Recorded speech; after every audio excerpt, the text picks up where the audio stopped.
Your Honor, thank you for the opportunity to make this statement. She was never just another gymnast. She was the heartbeat of a team, the quiet leader who turned pain into poetry and silence into strength. Before the medals, before the bright lights of London and Rio, there was a little girl from Needham, Massachusetts, chasing a dream bigger than the balance beam beneath her feet. But the road to greatness was never smooth. Behind the perfect routines and glittering leotards lay exhaustion, self-doubt, and a hidden darkness that would one day shake the entire world of gymnastics. When the spotlight faded, what remained was not just an athlete, but a survivor, a fighter, and a voice for millions who had been silenced.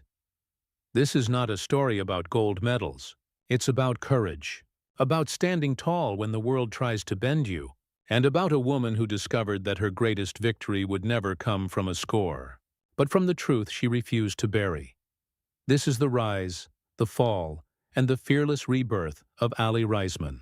Aly Raisman was born in Needham, Massachusetts in 1994, a quiet, leafy suburb where dreams felt both close and impossibly far. Her parents, Lynn and Rick, weren't from the world of fame or athletics. They were ordinary people who believed in discipline, kindness, and showing up for each other. Every single day. From the beginning, Aly was a bundle of energy, climbing furniture, spinning in the living room, and mimicking every move she saw on TV. One afternoon, when she was just 2 years old, she watched a replay of the 1996 U.S. Olympic team, the Magnificent Seven. Her tiny eyes widened, and something unexplainable sparked inside her. "I want to do that," she whispered. Soon, her parents enrolled her in a local Mommy and Me gymnastics class. What started as playtime became a daily rhythm of focus, discipline, and sweat. Aly was small, but her determination was enormous. While other kids gave up after a few tumbles, she tried again. And again. Her mother remembers sitting on the bleachers, heart pounding, as Aly practiced routines far beyond her age. There was no arrogance, no rush, just quiet persistence. By the time she was 10, she was training seriously, her childhood shrinking under the weight of early mornings, chalk-stained hands, and endless repetition. But through it all, her family stayed close, cheering, worrying, believing. Those long drives to practice, the smell of gym mats, the sound of applause echoing through small-town gyms, they became the soundtrack of her youth. Aly didn't come from privilege or prodigy. She came from love, sweat, and an unshakable belief that greatness begins in the smallest moments, when a child dares to dream beyond the walls of her hometown. By her early teens, Aly's world had shrunk to a simple rhythm: school, gym, sleep, repeat. The smell of chalk dust and rubber mats became her second home. While other kids her age went to sleepovers or dances, Aly spent weekends in leotards, perfecting the same routine 1,000 times, chasing fractions of a point that could change everything. At 14, she joined Brestian's gymnastics in Burlington, training under the legendary Mihai and Sylvia Brestian, coaches known for their iron discipline and relentless pursuit of perfection. Their philosophy was simple: if you want to be the best, you have to train like no one else will. The early years weren't glamorous. Aly battled exhaustion, self-doubt, and a body that sometimes couldn't keep up with her spirit. There were tears behind closed doors, moments when she questioned if she was good enough, if all the pain would ever be worth it. But every morning she came back, steady, uncomplaining, and focused. Her breakthrough came in 2010, at the Pacific Rim Championships. She wasn't the most famous gymnast on the team, but her leadership stood out. Judges noticed her composure, her clean lines, and the quiet fire in her eyes. That same year, she made the U.S. national team, a dream years in the making. She wasn't just another gymnast anymore. She was now part of something bigger. Reporters described her as the anchor, the calm in the storm. What they didn't see was the teenager who still braided her own hair before meets and called her mom from the locker room. Just to hear her voice, it was the first crack of light in a long tunnel. The moment, Aly Raisman's quiet discipline began to turn into destiny.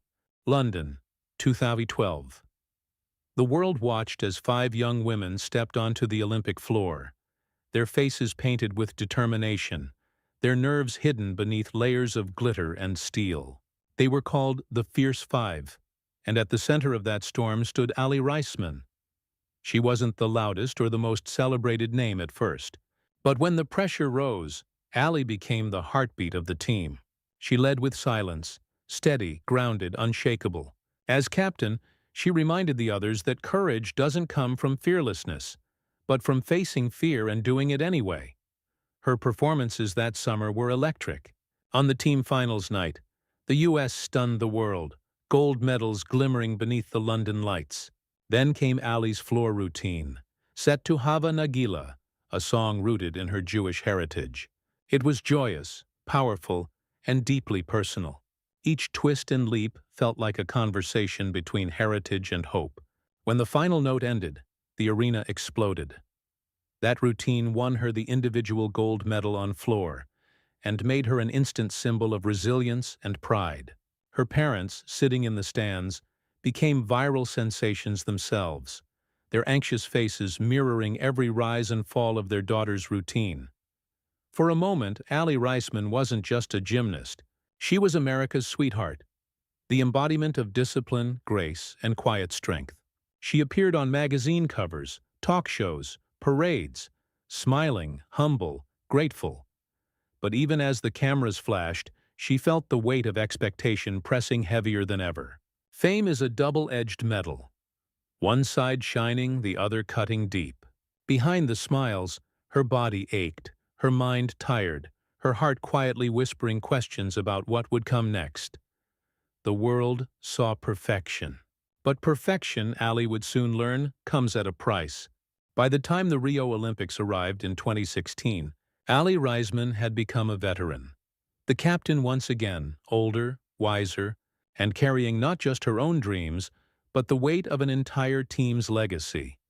She delivered extraordinary performances, 2 silver medals, and a breathtaking floor routine that brought the world to tears. Yet behind the smiles and camera flashes, something had changed. Aly was exhausted, not just physically but emotionally. Years of pressure, scrutiny, and sacrifice had carved deep lines of weariness into her once unshakable focus. Then came the darkness no one saw coming.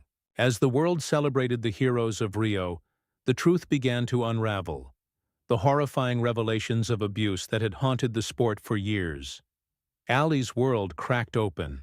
The man who had been trusted as a doctor to young athletes had been hiding unimaginable crimes. For Aly, the betrayal wasn't just personal. It was systemic.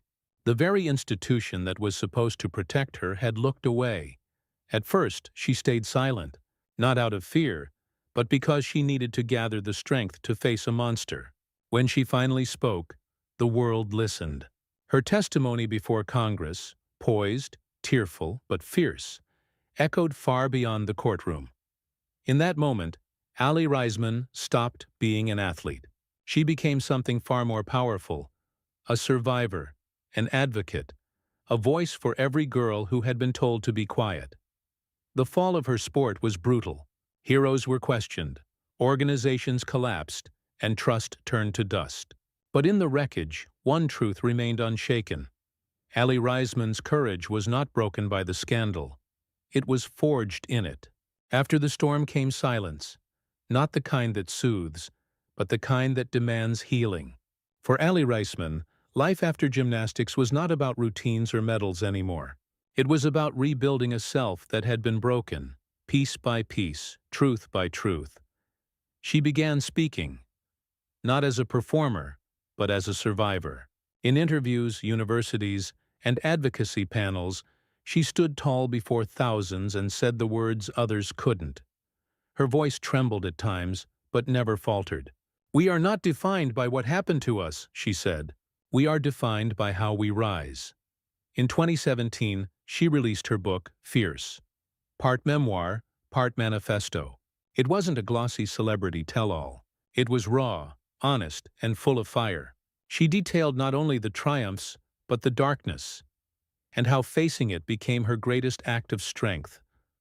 The world saw a different Aly now, no longer the gymnast on the mat, but the woman who had turned trauma into purpose.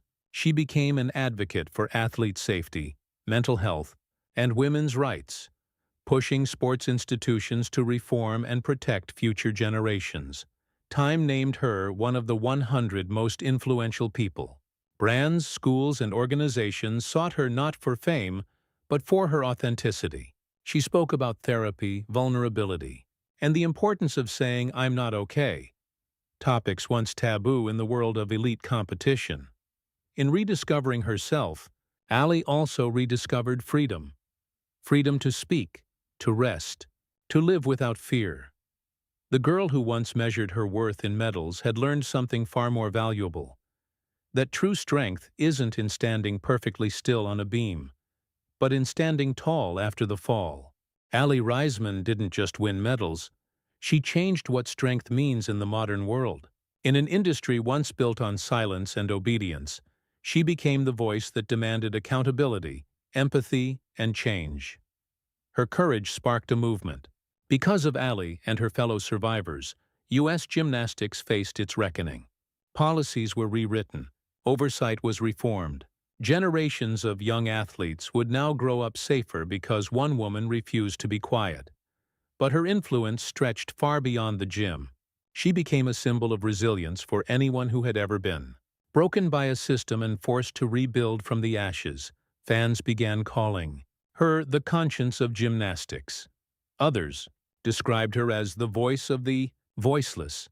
But Aly never sought titles, only truth. Her leadership redefined heroism, not the kind that stands atop a podium with tears of victory, but the kind that stands in courtrooms, in classrooms, and on stages, telling hard truths with trembling hands and unwavering eyes. Today, when young athletes mention her name, they don't just talk about her gold medals, they talk about her bravery. Aly Raisman's legacy is not just written in Olympic records. It's etched into the culture of courage she helped create. A reminder that real champions are not the ones who never fall, but the ones who rise, speak, and lift others with them. These days, Aly Raisman's life moves at a different rhythm. No more 5 a.m. alarms, no chalk-covered hands, no cameras waiting outside the arena. The applause has faded. But in its silence, she found something far more precious: peace. She spends her mornings walking her dogs through quiet parks, practicing mindfulness, or tending to her garden. For someone who once measured time in routines and rotations, she now measures it in breaths, in moments of calm that used to feel impossible. In interviews, she often says that healing is not a straight line. Some days are strong, others fragile. And that's okay. You don't have to be perfect to be powerful, she reminds her audience. Aly has become an advocate for mental health, self-acceptance, and body positivity. She speaks openly about therapy, vulnerability, and the courage to rest, ideas once foreign in the world of elite athletes. She also spends time mentoring younger gymnasts, teaching them not just how to compete, but how to protect their hearts. You are more than your medals, she tells them. You are enough, even on the days you don't feel like it. Her journey is no longer about reaching higher. It's about going deeper, from perfection to peace, from competition to compassion. And in that quiet transformation, Aly Raisman finally found what she had been searching for all along: herself. In the end, Aly Raisman's story isn't about gymnastics. It's about humanity, the kind that breaks, bleeds, and somehow finds the strength to stand again. She once soared through the air chasing perfection. Now she walks the earth teaching courage. Her medals may shine in a museum, but her true victories live in the lives she's touched, in every young woman who found her voice, in every survivor who stood a little taller because Aly did.